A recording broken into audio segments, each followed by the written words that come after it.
Hi there. I just wanted to make a short video about the Zibo 737 and setting up the flight management computer. Here I am, here's the Zibo in Aeroflot colours at London Gatwick's airport. Let's step aboard and fire this baby up. Closing the battery cover and the emergency exit cover, turning the lights on, something that I forget to do quite a lot of the time. On with the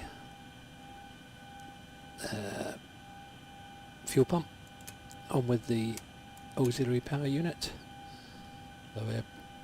low oil pressure light is lit and we should see a rise in temperature.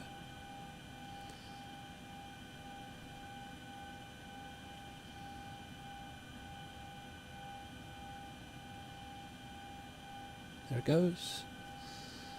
We can now pop into the upper overhead. I like to switch this to heading systems, which will give me a timing here in the upper right, and I will do both IRS switches to the nav side. This tells us we've got 1 minute to run, and we can pop back down to the position here. If we go to the CDU, here we go, we get a battery warning and the APU is ready to come online, so we switch both sides over to that. At this point we should switch the lights to let everyone around us know that we are in situ, and we can clear these warning lights here on the CDU of the FMC.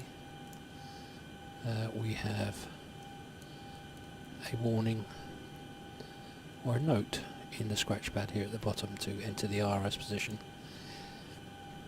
But first we should check here the ident page to make sure that we are indeed in a 737, version 800 with winglets, engine rating at 26,000 pounds thrust.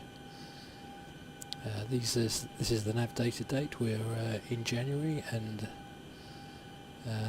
the AirRack 1902 is in operation. This is generally entered from the top left to the bottom right, and the bottom right soft key is moved to the next page. Here we are, we can put in the ICAO identifier of London Gatwick as our reference airport. These coordinates here refer to the centre of the airport, not the position of the aircraft. This line here is the last known position, and of course this aircraft could have been towed to a different location or gate or stand on the airport without our knowledge, so we need to set the RS position, and that is gained from page 2. You can select either of these, left or right. That puts it down in the scratch pad. Go back to the previous page and enter this information into the set IRS position. As you could see in the upper left, as soon as that's done, the navigational display and the primary flight display come into operational settings. If we go back here to the CDU once again, we could find out the gate number. If we go to the flight configuration page here, we can see that I'm here at 144 right. I can easily put that in, 144 right, although that's not totally necessary. As we move down again to the bottom right, the next page that the CDU is asking for is the route, and very cleverly the FMC CDU leaves our origin here. I'm going to do a short flight today of approximately 40 minutes over to Jersey, and the eco code for that is EGJJ. This goes in here. I fly with a call sign of Presidential 175, and anyone who watches corporate pilot life will know what that's all about. If we go over here to the Other tab and we look at the airport, EGKK gives us this opening page with all the frequencies on it and the current weather. 190 at 1 knot, and here in the UK QNH 1024.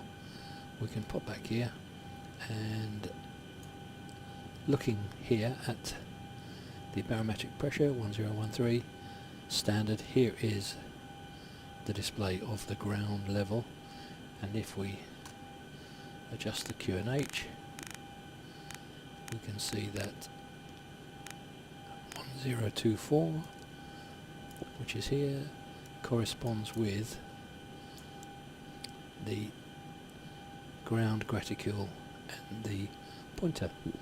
We can also see that Gatwick lies at around 210 feet, which again will be on this display here. 193 it says, close enough for simulation. Going back to the FMC and the wind direction 190, it is very likely that 26 left is in use. It's the primary airport, the primary runway at Gatwick, and we can introduce 26 left into the runway section. Now we have a save route routine here under right soft key 3. The convention to save a route, or indeed to load a route, is to use the origin airport and the destination airport as the precursor of any flight plan name. You can then carry on to add 738 or version 01 or whatever you fancy after this, but I simply leave it like this, and I have already stored a route under this file name, so if I pop that in there it will load a route. You can see here now a dotted magenta line, and if I activate and execute that, the magenta line now is solid and we can go on. If you wanted to find out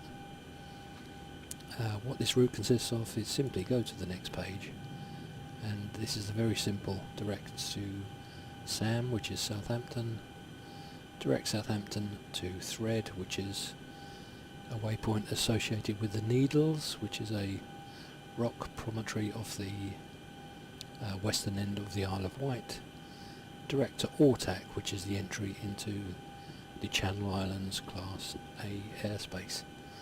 That's simply all that's required there. Most people will know that when planning a route, the left hand side is for the vector or airway or a transition, and this is the point at which there may be a crossroads to a second or third or fourth airway, and it's quite simple to program that. And once you step into the legs page, any waypoints along the airway will be listed here to save you having to put those in. Okay, if we go back to our original plot, if we go to route here, we say we can follow down and go to the bottom right key, performance initialize. I find the best way to do this is to start with the non-variables. The zero fuel weight is the weight of the empty aircraft, and that would be, the aircraft would be weighed on leaving the manufacturer, so that would be a constant. So if we just hit that button, we get the zero fuel weight of this airframe, 103.7 tons. You also see that this was populated 126.7, and that basically is the sum of the zero fuel weight plus the fuel. 103.7 plus 23 is 126.7, and that computes the centre of gravity at that point. As I said, I'm just flying about a half an hour away, and I can do that with 3 tons of fuel, which I plan to use, plenty in reserve. In the unlikely event of not being able to land in Jersey, I can simply fly back here, requiring a similar 3 reserves. In real life I would fly to Cherbourg on the Cherbourg Peninsula, which is a lot closer to the destination, so therefore that would include any taxi and holding requirement in fuel. Cost index is generally set by the carrier, the aircraft operator, and can be any number between 1 and 500. The lower the number, the more frugal with the fuel, so I'm just going to pick an arbitrary number of 125. Based on all these inputs, the optimum cruise level on this short flight is 181, and because we're travelling mostly due south, I'm going to choose flight level 180. Now, if you're programming your flight using SimBrief, you will be able to get the cruise winds, direction and strength to be able to put them in here, which will help the FMC compute, but it's not 100% necessary, and if like me you use Route Finder, then that information is a little more difficult to come by. Carrying on down here, we can see that in the UK the transition altitude from altitudes to flight levels is at 6,000 feet. That page is complete, so we then go on to our N1 limit, which is the selection of takeoff thrust. You can see here that the CDU requires an input for the outside air temperature, and that's easily seen by here today, -4 degrees centigrade. You could type that in, but it's very simple, just to press the button and that populates this register with this temperature here. You'll also note that it's chosen 94.5 on both engines as the 26,000 pound pressure setting of N1, and you can confirm that by these figures here, 95.5, and these Y pins here representing that same value. If you wanted to derate, you can of course choose 24 or 22k. That page is complete, so we move on now down to the takeoff page, and standard takeoff in the 737-800 is flaps 5.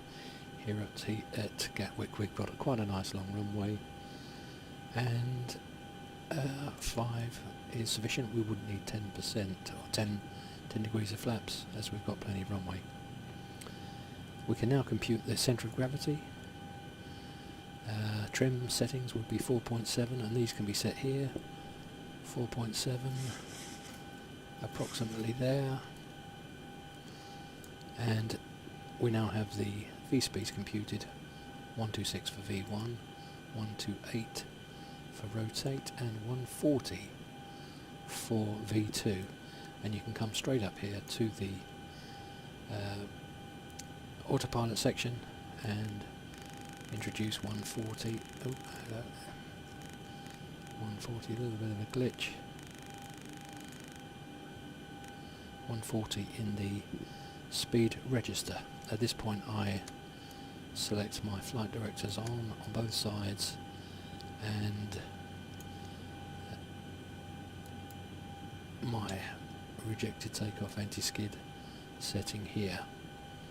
Now what we can do is we can go to the legs page. Actually I'm going to go to depart and arrive. I'm going to choose my departure here at Gatwick. I'm departing from 26 left, and I want to use the November 1 X-ray departure, and I can execute that. Just to confirm, the November 1 X-ray departure from 26 left. and at this point I'm going to set my arrival into Jersey. I'll be using the ILS 26 on Jersey and the Jersey 1 Alpha arrival into Jersey. So I can now choose my legs page, and you can see that this has populated an awful lot of things, and we can step through them by going to the plan setting here on the EFIS.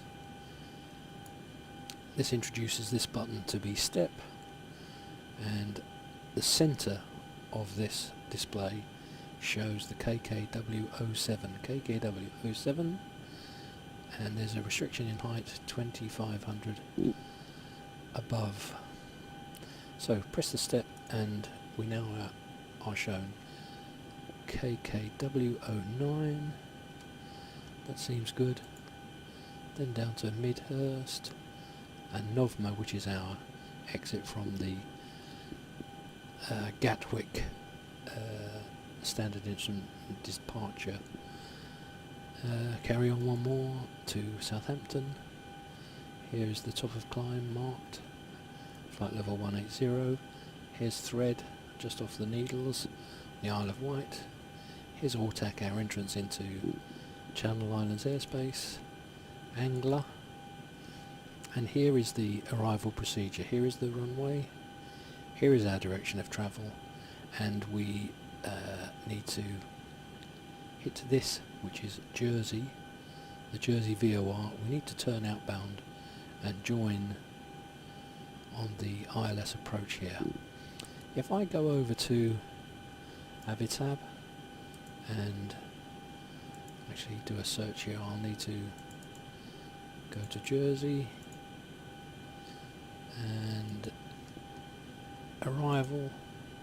Here's the Jersey 1 Alpha, and you'll see here is Ortac, Angler, and the Jersey VOR here with the runway here, very similar to what we've seen on the plan. If I call up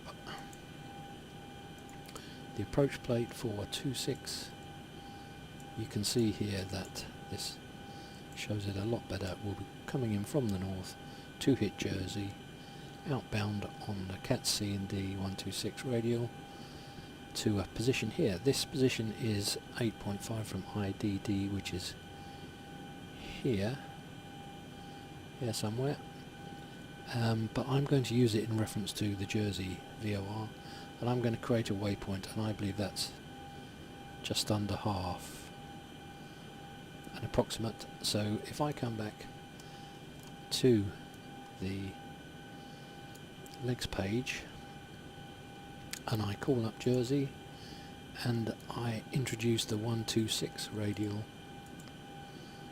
and put a slash, and I'm going to put 3.5 miles. I will introduce this as a custom waypoint after Jersey here. We're on the join, so if we go to the next page you'll see that it's introduced a discontinuity here, so I will just move CF26 up, execute this, and if we look here now, we will come down into the Jersey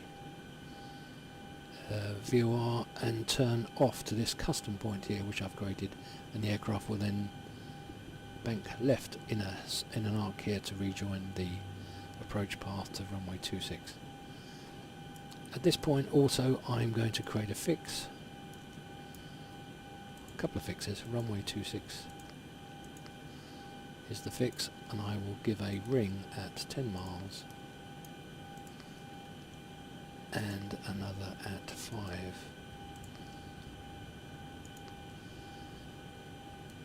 And we can see now here, once we hit Jersey we'll be coming round, we'll probably be on the 10 mile ring and capture the localizer at around 10 miles and use this section here 4 or 5 miles to set ourselves up, and gear extension will be just after this ring.